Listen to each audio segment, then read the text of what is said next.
Hi,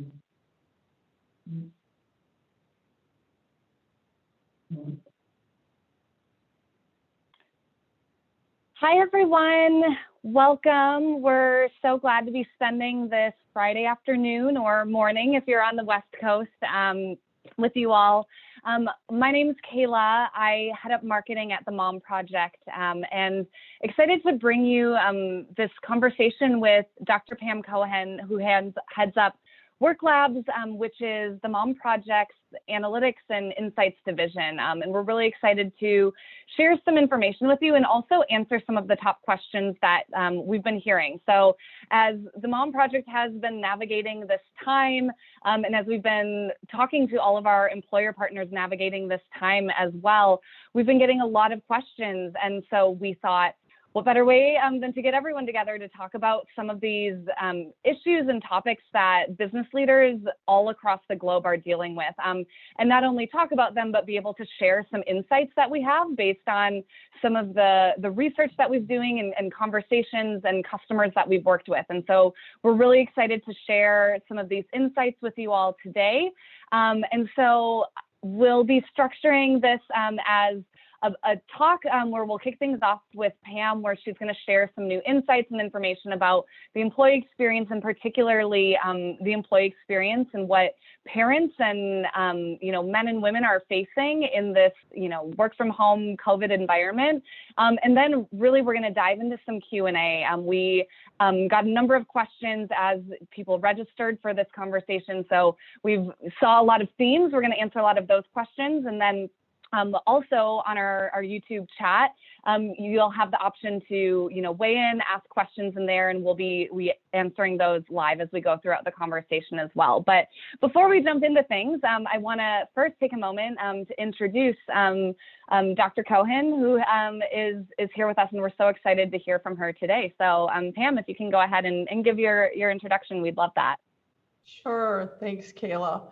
I'm Pam Cohen. I am the president of WerkLabs, and I am a behavioral economist, social psychologist. And my area has always been in studying intangibles, things that are elusive to measurement, like management quality, the employee experience, strategy, execution, and innovation, and linking them back to bottom line performance indicators for companies and for their employees to understand where experiences can be improved and how much changing them will have an effect on bottom line performance.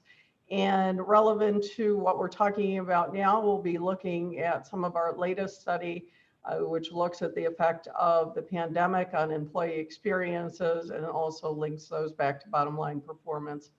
Before I get started, I would like to introduce you to Christine Coyle, who's our VP of Strategic Initiatives for WerkLabs, and she'll tell you a little bit more about WerkLabs. Hi, everyone. Thank you for joining us today. We're really excited to have this talk with you. As Pam mentioned, my name is Christine Coyle, and I lead our client engagement and partnerships with WerkLabs. And at WerkLabs, we help companies build high-performing, people-centric workplaces. And we do this by using predictive analytics to uncover the key drivers of the employee experience. And what we do is we provide prescriptive, actionable solutions that companies can take to make an immediate impact on improving the employee experience and bottom line performance. At WerkLabs and being part of the Mom Project, we're very uniquely positioned to support working mothers and parents. And we find that the companies that we speak with find this very critical today as we're looking to boost morale and productivity in the short term, while we all juggle working from home with kids, but also start to plan for longer term solutions on what does the future of work look like and how do we phase back into a work from office experience and provide the best support for our employees. So I'm excited to join the conversation today. As Pam mentioned, she'll be covering some of our study findings from the pandemic, and that's specific to how it's impacting parents, how it's impacting men and women separately and quite differently, and then answer some of your pressing questions. So I'll turn it back over to the team. Thanks again for joining us. Thanks, Christine. We're going to go ahead now and look through some of our current work, and particularly work across the pandemic. WerkLabs surveyed about 2,000 individuals from across the country in a variety of industries. And we wanted to look at how the pandemic has impacted their work life and their home life as well. And in doing so, we've got quite a bit of key findings and prescriptive solutions for managing both the current environment and also as people begin to return to an office experience. Next slide, please. Our findings look at providing actionable insights for companies, and what you're looking at here is a measurement solution. For these 2,000 individuals, we did this survey.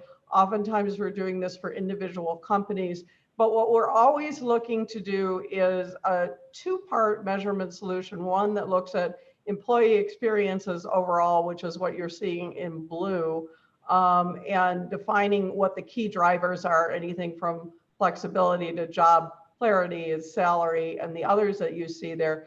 But also, and particularly for right now, socio-emotional characteristics that are critical to people, that are affecting them at work, and also that companies can have an effect on as well and help color the employee experience in a much more positive way.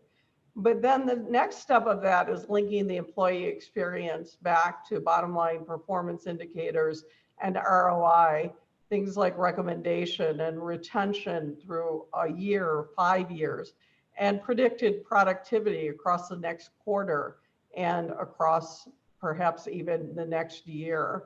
And so we're looking at all of these factors, and I'll dive a little bit deeper into each one of them. We can go to the next slide, please.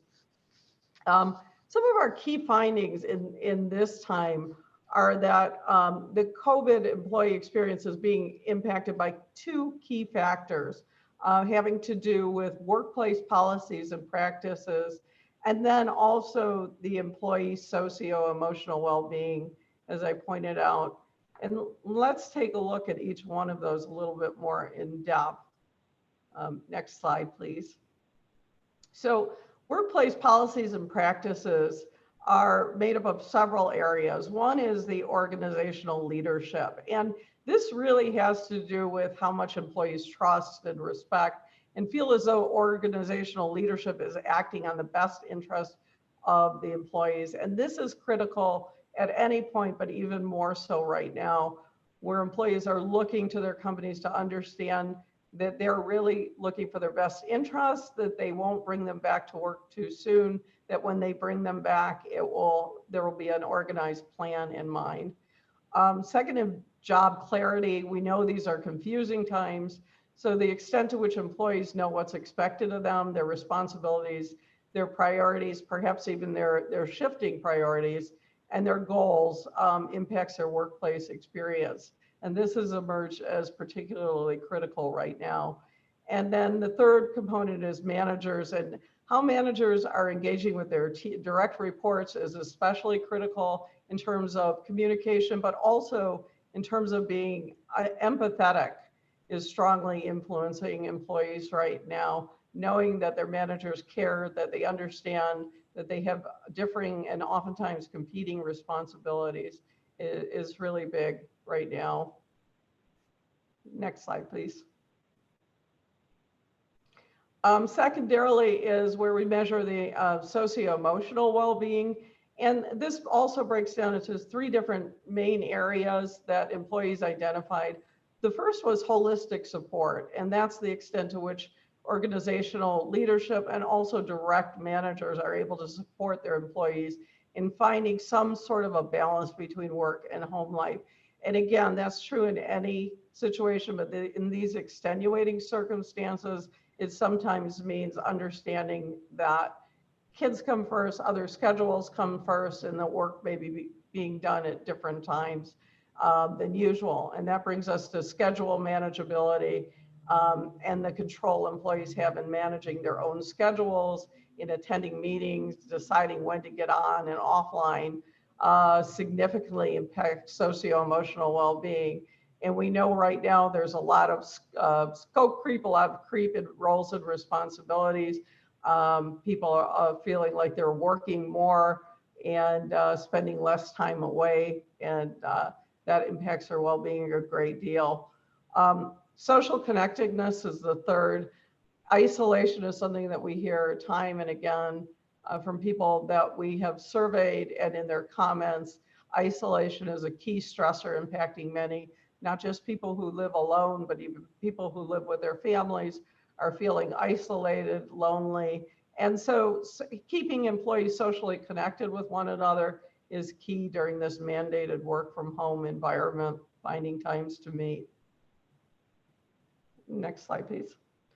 So this is kind of interesting in that the male and female COVID work experiences are really significantly different. Compared to where we've measured employee experience overall, all of the experiences have tended to drop about 20 points in all of the drivers that you've seen. But on average, females tend to be scoring about 15 points lower than males on all drivers, meaning that their COVID-19 work experiences was significantly more negative in almost all areas than reported by men. And there were two particular areas, social job clarity and social responsibility, that tended to be significantly more impactful on these employee experiences for females than in males. So I talked a bit about job clarity, understanding what needs to be done, how to do it, when to do it. That would have a significant impact on the employee experience for females going up right now. Also, social responsibility, knowing that their companies they're involved with are taking socially responsible actions, tends to be much more impactful for females than for males right now on their overall experience. This is a very interesting and startling statistic. Females report about being 46% more likely than male counterparts to leave their employer in a year's time as part of the pandemic experience. So there are a lot more women than men, a lot more parents than none that are feeling like they may be leaving their workplace within the next year. There's also a 10-point drop in feelings of social 12-point, so feelings of social connectedness. Females scored about 12 points lower on feeling socially connected at work, and it could be, again, competing demands between family and work are a lot more stark for women than for men, but also an opportunity to make a big difference by keeping those connections as possible in times that are possible. And next slide, please. And then we also looked at parents versus non-parents, and parents from the perspective of having one child versus more than one child. And as expected, the employee experience overall for parents has dropped about 2 points. It's about 2 points lower for parents than for non-parents. But what was interesting is that parents of one child generally report lower scores across the board on the employee experience, socio-emotional, and actual employee experience drivers right now, compared to parents of 2 or more children. Now, non-parents tend to report less stress than parents, which we would expect, but it was very interesting to find that with 2 or more children, parents were feeling a little bit less stressed and a little bit higher on employee experience scores. And one might hypothesize that that was because the children were maybe more able to keep each other company, or perhaps there was an older child and a younger child, and that was helpful. That's something to look a little bit more at. Finally, working parents scored about 4 points higher on flexibility and schedule manageability drivers. And that might signal that companies are being effective at giving special flex policies and extra concern to working parents during the crisis. Non-parents reflect more positively on their benefits overall right now than do parents. Next slide, please.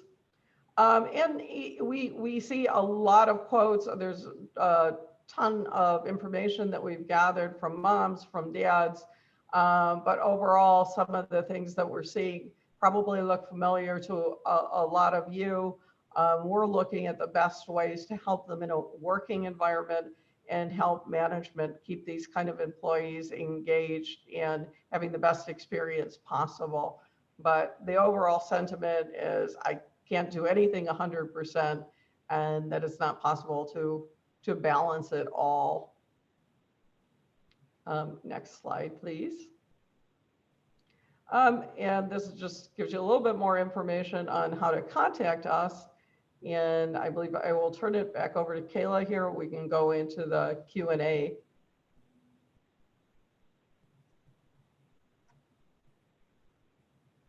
Thanks so much for that, Pam. It's really interesting insights that we've had coming through, and so interesting to see, the different impact. And I think, what everyone is really excited to talk about now, or maybe not even excited, but definitely interested in hearing more about, is how we can help navigate those stressors and all of those sorts of things that are going on. So I'm going to jump into some of the questions and our answers based on what was submitted. And then again, please continue to engage with us through the live chat and things like that. But wanted to start off. So, we've heard from a number of people as they registered for this event that we've had a lot of momentum with employees engaging, during this work from home process, but now that's starting to wane as this continues, and as people continue to work from home, the success they were seeing earlier is not staying consistent. So,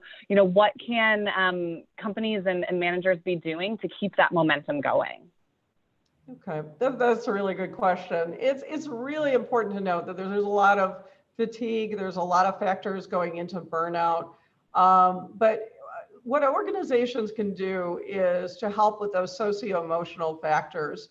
So for example, there can be buddy programs for people to connect with others in the organization, regular touch points where people ask each other how they're doing, get together, have little chats. It doesn't have to be on Zoom. It can be by phone as well, or just little touch points.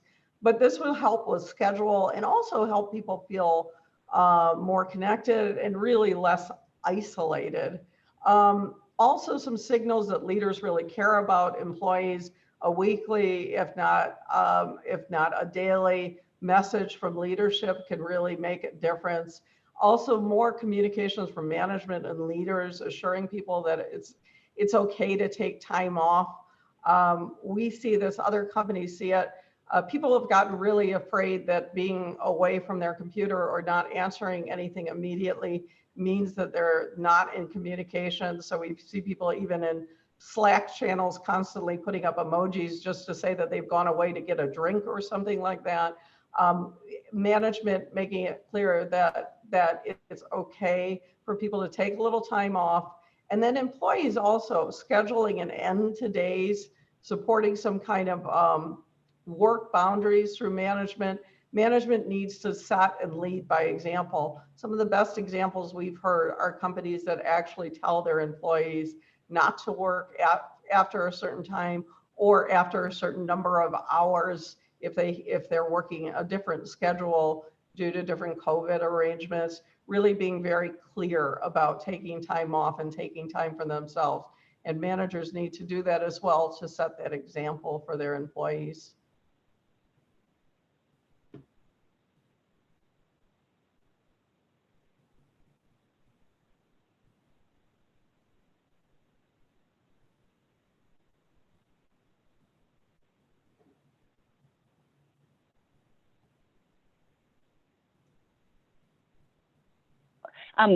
We've noticed a lot of that, and leading on from that, a lot of questions were around Zoom fatigue and video call fatigue. You mentioned Slack and that sort of thing, but specifically we got a lot of questions around video calls. And so I'm curious if you can talk a little bit, Pam, about what employees can be doing to help avoid isolation when video seems to be one of the only options that's available to companies right now. Sure. all employees need to ask whether conferences really need to be Zoom or video conferences. The fatigue is really stemming from overuse. While it's nice to be connected to people and see people, especially when you've got relationships already established, it can also be fine to look for other collaboration tools, or things like phone calls, or even going back and forth on a chat for some of the meetings. Be sure to share what's expected in a meeting. So particularly for introverts who oftentimes say that they're not particularly comfortable chiming in, will be a little bit more comfortable knowing what's expected of them. Leaders should be absolutely prepared to solicit feedback and to moderate, so not only the loudest voices are here. We see this time and time again. Women are really less likely to speak up in a Zoom setting, or more likely to be interrupted by their male counterparts. And so managers really need to be prepared to step in and to ask people when they're not hearing from them, to give them an opportunity to speak, and also to let them know ahead of time what's going to be happening. An alert monitor should always allow all to have time to speak. Also, using the chat function where people can chat alongside a video conference can increase engagement. It also allows for another avenue of communication. Overall, introverts tend to report to us that they find this time more manageable than extroverts, but they're also less inclined to speak up on Zoom meetings. So while they don't mind working alone and at home as much, they're less likely to participate. And it's harder for everybody because the same social cues aren't there. But if you have an alert moderator, manager on a call, that can be really helpful. And again, using different mediums for different types of calls.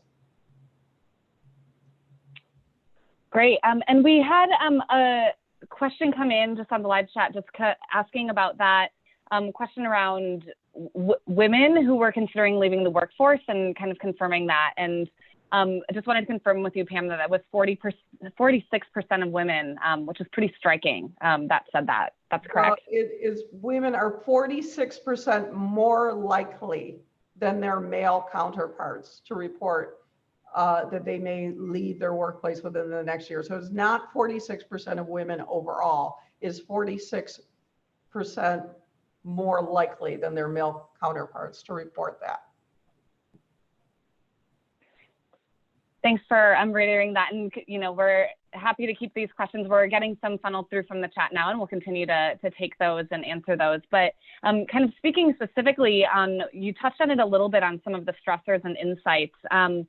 There were a lot of questions that we've been getting, and particularly as the Mom Project, where we're really focused on, working parents and parents in the workplace, on, what's happening specifically with parents right now. And so when you've got a household with two full-time working parents, or, maybe even not full-time, but, two working parents, what's the fair balance between partners' jobs? So can you share any specific strategies on how to, work together, balance kids' activities and education fairly? Yeah, let's talk a little bit about that, and also how companies can support this. But if possible, taking full shifts so that each parent can be available for childcare as well as schooling makes a big difference, and deciding on those schedules beforehand. Companies can support this by allowing parents to be able to block calendars and schedule around peak childcare times, making sure that meetings are scheduled in advance and not pop up as they might be in a regular in-office time. And the concern is that a lot of companies are trying to do business as usual and schedule meetings as things come up. So parents are either missing out, or they're scrambling and handing off too quickly to another parent. So companies can make sure that meetings are scheduled in advance. Talk can be tabled briefly while those meetings are scheduled, so that a calendar is more manageable. Also, companies can be allowing for more PTO, so parents can feel completely present for their children. One of the things that we hear a lot right now, even more than prior to this, when this was still an issue, but the parents are feeling like their attention is completely divided, that they're trying to work, they're trying to watch their child, they're trying to figure out what needs to be done. But allowing for additional PTO during this time allows parents the opportunity to feel completely present for their children. For companies, it's really about those drivers we see parents struggling with, that holistic support, emphasizing non-standard working hours. Parents may need some early hours, some late hours, and also schedule manageability. Empathy is really needed at the leadership level, understanding that each family situation is unique. And while even with people who aren't parents, they may need some flexibility in caring for others, even if that's long distance. Parents in particular, and those with young children, have got to have the support of leadership in juggling those schedules. Definitely. Yeah, thanks for sharing that. Yeah, I think it's such a critical moment right now for companies to show up for their working parents. We're seeing a lot of our partners doing that in really great ways, and we're seeing other companies, modeling that. And so I think, really now more than ever is that time when companies can be thinking about their policies and how they build their workforces in a way that really support their working parents, because frankly, parents need it now more than ever. So shifting a little bit, Pam, to talking about that return from home or return to the office after working from home. A lot of questions came in around, what do we do now? But definitely now, as leaders are starting to think about how do we transition folks back, a lot of questions coming in around that. And so one question that came in various forms, but was how do we instill confidence in our team that we have their best interests in mind when rolling out our return to office plan?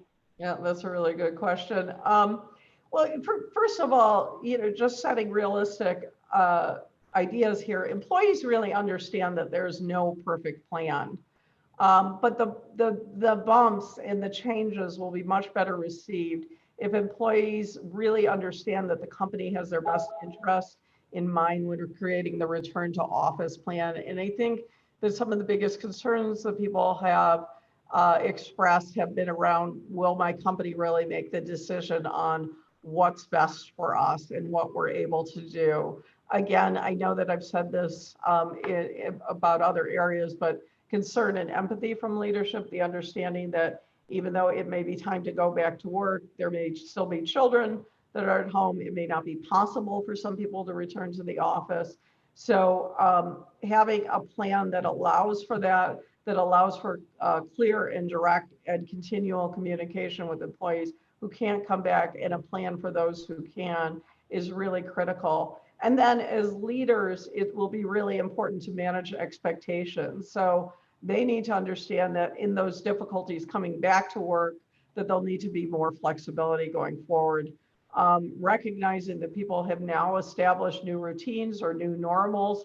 While nobody likes what's going on, a lot of people have confided that working from home has actually, in some cases, increased their productivity. They're not that interested in going back to work or an office situation. So managers are going to have to look out for that new normal and understand that work is going to look a little bit different, possibly be more flexible. We've certainly had leadership tell us in various organizations that they really had no idea that their company could be remote and still be effective. And they're finding out that, in fact, it's huge. It's made a huge difference in terms of good quality productivity. Again, these times notwithstanding, people don't have commute times and other things that interfere. So when they are focused, they can be more focused. So being a little bit more creative around flexible schedules is going to make a big difference.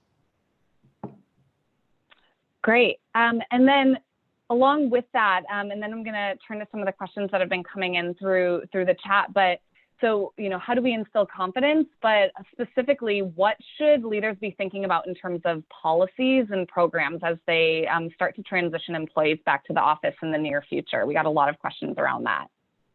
Well, each company is certainly going to be unique and needs to create policies that work for their employees and where their employees are based. For our survey population, we found that during the pandemic, organizational leadership, job clarity, and leadership in terms of being empathetic will have the biggest impact on productivity, retention, and also recommendation as a place to work. And we found that holistic support and connectedness were critical. Those are great starting points. We're certainly equipped to create measurement solutions for individual companies to look at what's best and has the greatest impact for their employees and different segments of their population. But these as a starting point tended to be the biggest drivers for the employee experience overall right now, and then linking back to bottom line performance. Great. Yeah. And so, I think that's definitely something so many employers and leaders will be keeping in mind. It'll be such a interesting time to watch and really see how companies step up and navigate this time for all segments of their employees as they transition back. And I know, one thing we've heard and thinking about this is, how do you keep in mind parents as you navigate back in the different groups and how you do that safely and effectively, where there might be differences in childcare and all of those sorts of things. So a question actually that came in through the chat, and Christine may have you come in here as well, but we've had I had a question related to parents in the sense of, are there any signals if more employers are starting to include parents more as part of their diversity and inclusion strategy versus only from a talent acquisition benefits perspective? So I think, more broadly, how can companies be thinking more broadly about parents as part of their diversity and inclusion efforts, and not just in terms of policies? Do you have anything that you could add in there, Pam? Yeah, we have been hearing quite a bit more about companies including parents as part of their D&I strategies, looking to have parent resource groups to support those, and also to keep parents in touch with each other, not only when infants are newborn, but as children grow. Companies have been characteristically providing more and better parental leave programs, for example, but people are also talking about when they come back actually wanting to keep a connection with other parents to understand as their children grow. Oftentimes what we're talking to companies about is that kids' needs may peak at a certain time period as they get a little bit older, and they may need it a little bit less when there's good caretakers or they're in school, but then they reach teenage years and actually their needs are much greater. So companies are taking a look at that, as well as balancing those needs for people who don't have children so that they don't get resentful, and can also have some time off and some other interests. But we find that companies are actually looking a lot at this and asking us to take a look at it from their perspective and how best they can better engage them. Christine, did you want to add to that? Sure. Yeah, I totally agree, Pam. We're seeing a lot of support for parents. And the other thing we're seeing is more support for caregiving.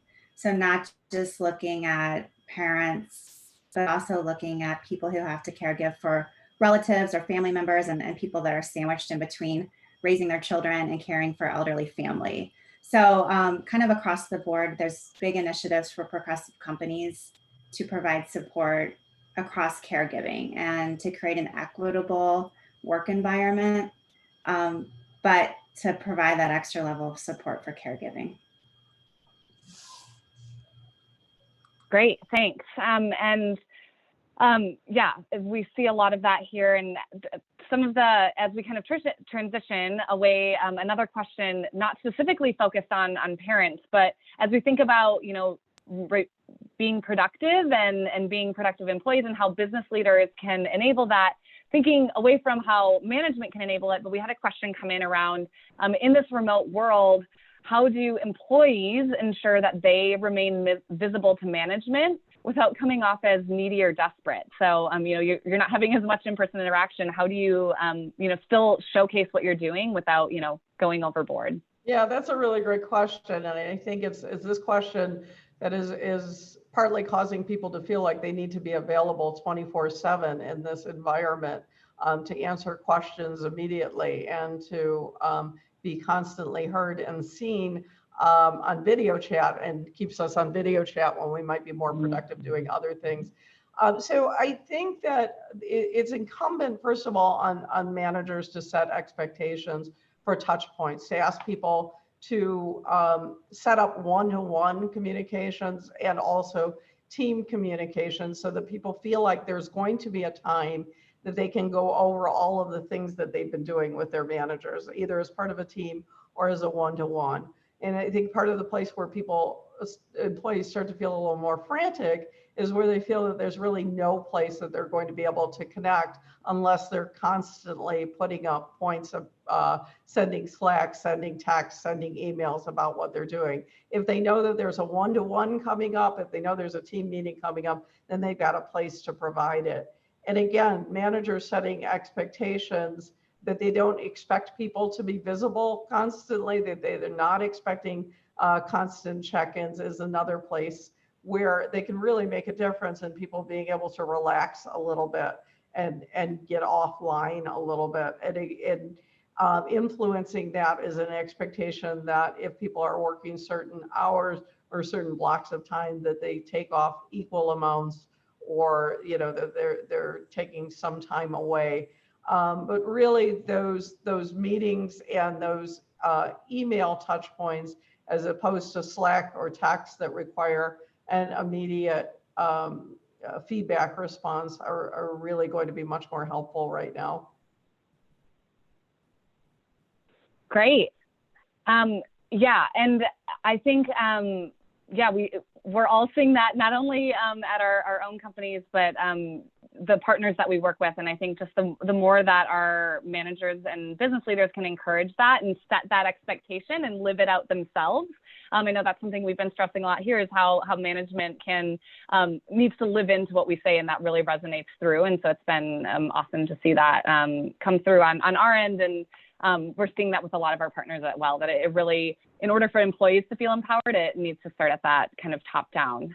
So that's great. So I think that's all the questions that we've had come in today. I know we had so many come in from the chats and from the signups that were submitted, lots of really common themes. And, here at the Mom Project and WerkLabs, we are going to continue to navigate this environment with all of you as we figure out and see how things evolve, and are here to support and help. And if you have interest in talking with Pam and Christine about how, specifically they can help you take a look at your workforce and help you navigate specific strategies for returning to the office, you can reach out to them at insights@werklabs.com, and you'll be able to, connect with them and learn a little bit more about the work we do there. But overall, I'm so happy to be spending this time with you.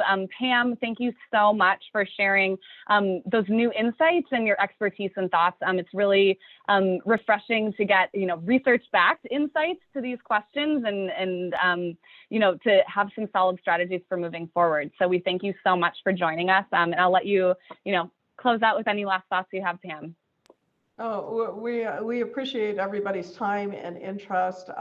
We'd be happy to share more results from this study or talk to you about organizational specific questions. Again, part of the joy of using predictive analytics is that we can tell you not only how well you're doing in certain areas, but also what the expected effect of a change in certain drivers will have on bottom line performance indicators. And that's really for our clients what's making a big difference, is being able to say where they really need to take action and where it's okay to kind of leave it alone for a little bit. But we're certainly happy to share any of our pandemic survey results with you, and also talk to you about your own individual experiences at your companies. Great. Well, thanks so much, everyone, for joining, and Pam for your time, and Christine for weighing in as well. We hope you enjoy the rest of your Friday and have a great weekend. Thank you. Thanks, everyone.